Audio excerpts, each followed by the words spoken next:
Happy New Year! Well, yeah, Happy New Year, guys. Welcome to 2013. Yeah, welcome to the new year. Speaking of bright and shiny things. Which it's not. It's dark out. Go ahead. Yeah, but it's a bright and shiny new year. True. That is true. Yeah. Like Rudolph's New Year. Yeah. Yeah.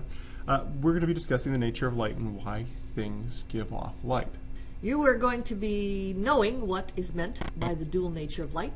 You are going to be able to describe the electromagnetic waves in terms of frequency, wavelength, and speed. Identify regions of the electromagnetic spectrum, distinguish between continuous and line spectra, state main ideas of the Bohr's model of the hydrogen atom, and you're going to be able to calculate the frequency, wavelength, and energy of a photon of light.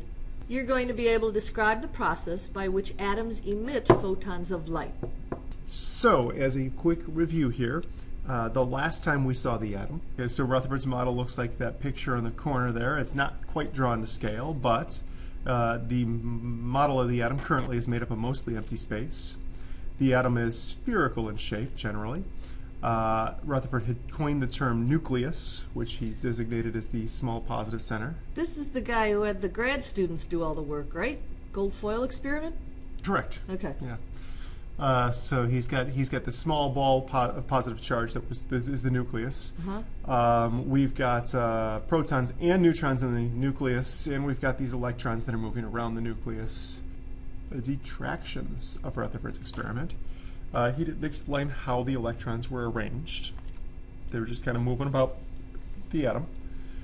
He couldn't explain how electrons were not pulled into the nucleus. Yeah, because if they're orbiting the nucleus and the nucleus is positively charged, aren't they being attracted? So why aren't they all just crashing into the nucleus? Yeah, exactly. So there was no explanation there. And we needed more information to shed some more light on the atomic model. Oh, that's very funny. Unit 11 light. Yes, get it. All right. All right, so speaking of light. All right, electromagnetic radiation. It's a generic term for light, so all light is part of the electromagnetic radiation, right? And light is anything we see or feel. Right. All electromagnetic waves move at the same speed, okay, which is the speed of light. Okay. Okay. Which we need to know this. Okay. All right.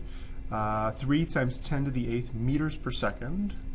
Or in chemistry, we more often use 3 times 10 to the 17th nanometers per second, because we're talking about really small stuff, right? So that's going to be a constant, isn't it? That is going to be a constant. 7 parts to electromagnetic radiation, the electromagnetic spectrum. Okay, so the electromagnetic radiation includes light. Yep, some we see and some we don't. So it includes things like gamma rays, X-rays, ultraviolet, visible light, infrared light, yep, microwaves, and radio waves. Radio waves. Okay. All of these have different wavelengths and different frequencies and different energies. Now the way I've listed them here, it's high energy because of course gamma rays nothing stops gamma rays. Yeah, well, the Hulk stops gamma rays. Yeah, the Hulk stops gamma rays. X-rays. So high energy and then lower. Going lower until you get to microwaves, and radio waves are the lowest energy waves. So radio is the lowest. So if we wanted to actually write this out in a continuum, we'd write it out that way. That exact order. Now, here's a tricky question, Mr. Kane. Only one portion of the electromagnetic spectrum is visible to the naked eye. Guess which one it is? Oh, I know. It's got to be visible. Visible light. Only thing that we can see is visible light. The only portion of the electromagnetic spectrum that's visible. Huh. Interesting. Isn't so I can't see infrared? No, you can only feel. Huh. So when I go to McDonald's and they have those infrared lamps on my burger to keep it warm, that red light that I see, that's not infrared? No, that's infrared, but the bulb is a red light too. Okay, all right, okay. If you put your hand under it, you'll feel the energy. So it's got both kinds? Yeah. All right, okay. So these are shorter wavelengths down here, so things that are shorter wavelength are like gamma rays. Correct. And 10 to the 13th, that's really long. That's a long wave. So long wavelengths include things like radio waves. Yep. But the frequency isn't the same. This is a high frequency, right? 10 to the 20th? Yeah, that's a big number, so frequency's opposite. That's high frequency, and this is low frequency. Okay. So they're opposite to each other. Right, they're inverses. Yeah. Ooh. Oh, hey, check out this little portion that's visible light right here. Just a smidge that we can see. Just a smidge that we can see, and they kind of exploded it here to be much bigger. So we can see from 400 nanometers to 700 nanometers. Yep. But it covers this huge range from 10 to the negative third nanometers to 10 to the 13th nanometers. Why can't we see that stuff? Well, it's just part of the other parts of the spectrum that you can't. You just feel. Okay. On the visible light, that has short wavelengths, long wavelengths too, doesn't it? Oh, yeah. Right? Is it 400 nanometers versus 700? That's a short wavelength compared to 700. Short versus long. Yeah, the longest wavelength of light is red. Yeah. And the shortest is violet. Yeah, we'll give you a handout on the visible light range also, so you don't have to copy that down. Yeah, okay. Okay. Although I do see my good friend Roy G. Biv there. Yeah, just kind of a little backwards. Yeah, just a little backwards. So if it's Roy G. Biv, then it's Vib. Y, G, B, I, and then finally the darkest color of purple is So from left to right, from low short wavelength to long wavelength, it's Vib G Yor. I guess so, yeah. And the way I always remember it is Roy G. Biv, but okay. All right, properties of an electromagnetic wave, like we talked about before. So a wave has properties. All right. Waves have properties. They have length, and we call that length wave length. And the definition is the length of the wave. Yep. Usually use meters or nanometers. More typically in chemistry, we use nanometers. Okay. And that's usually measured from like peak to peak, right? Peak to peak. Yep. From the top of one wave to the top of another wave. Yeah. Yep. And this is the Greek symbol lambda. Okay. Because that's what we use to measure, to show wavelength when we want to. I've got to learn, I don't know my Greek. I never remember. It's all Greek to me. All right. And here is the Greek letter nu. Right. It looks like a V, but it's got this little bit of a, it's got a little bit of a, we draw it like cursive. that. Yeah.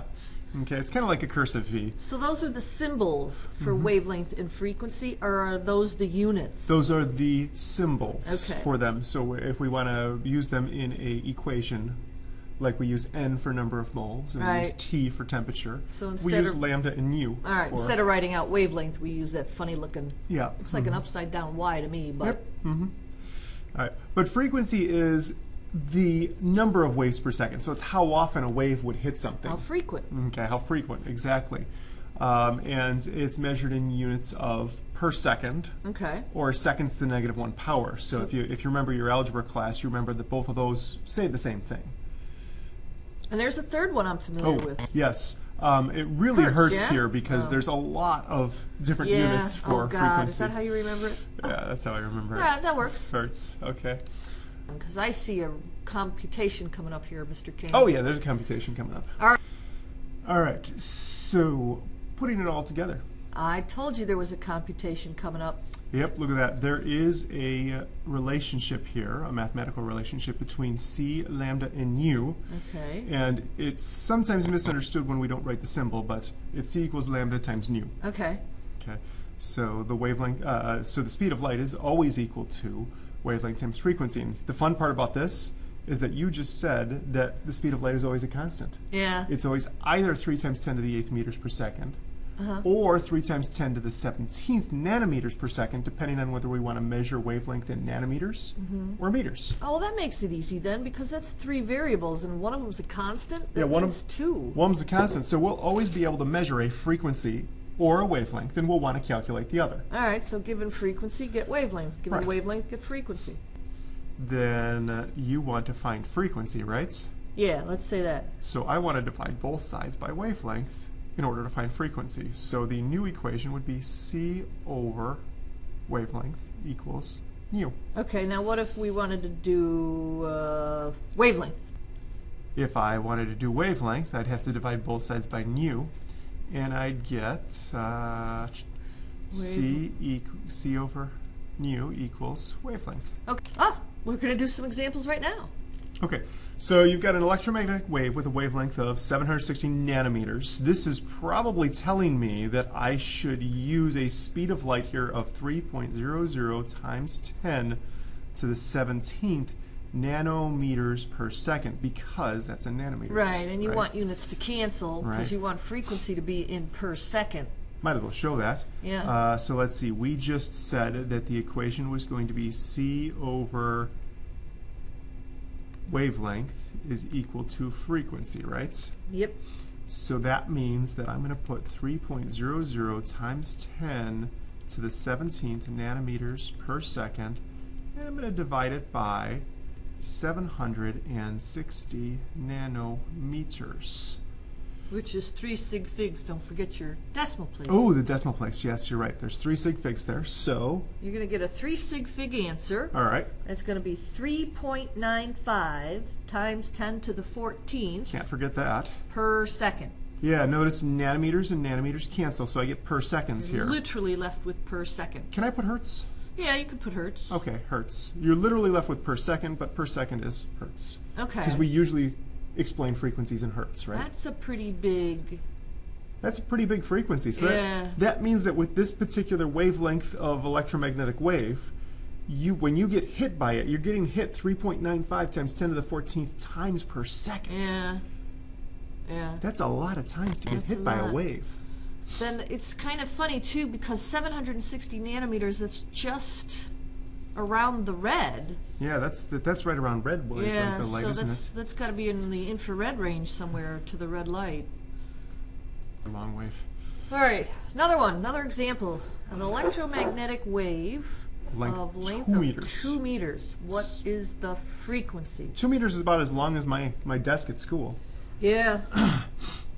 Pretty short. So let's see. What we're going to do here, frequency is equal to C over lambda. C is 3.00. Since this is meters, I should probably use meters, huh? Yeah, I would Times suggest 10. you use that. So times 10 to the 8th Yeah, meters per second. yeah. Divide by 2 meters. And we get 1.5 times 10 to the 8th Yep, hertz. per second. Yep. Yep, per second. Because meters and meters canceled, so that's hertz. That would really hurt if somebody hit me that many times a second. Yeah. Okay. In light, what is the relationship between wavelength and frequency? And we've already started we've already started talking about this, but They're opposite. yeah, that they're inverses. So red light has long wavelengths, red light has short frequencies. Okay. So long wavelength, short frequency. And that was at the red light was it was the 700 nanometers area. And it turns out that red light has less energy. So frequency and energy are the same, Okay, when or you're equivalent, I should say. yeah, frequency and energy are similar. Okay.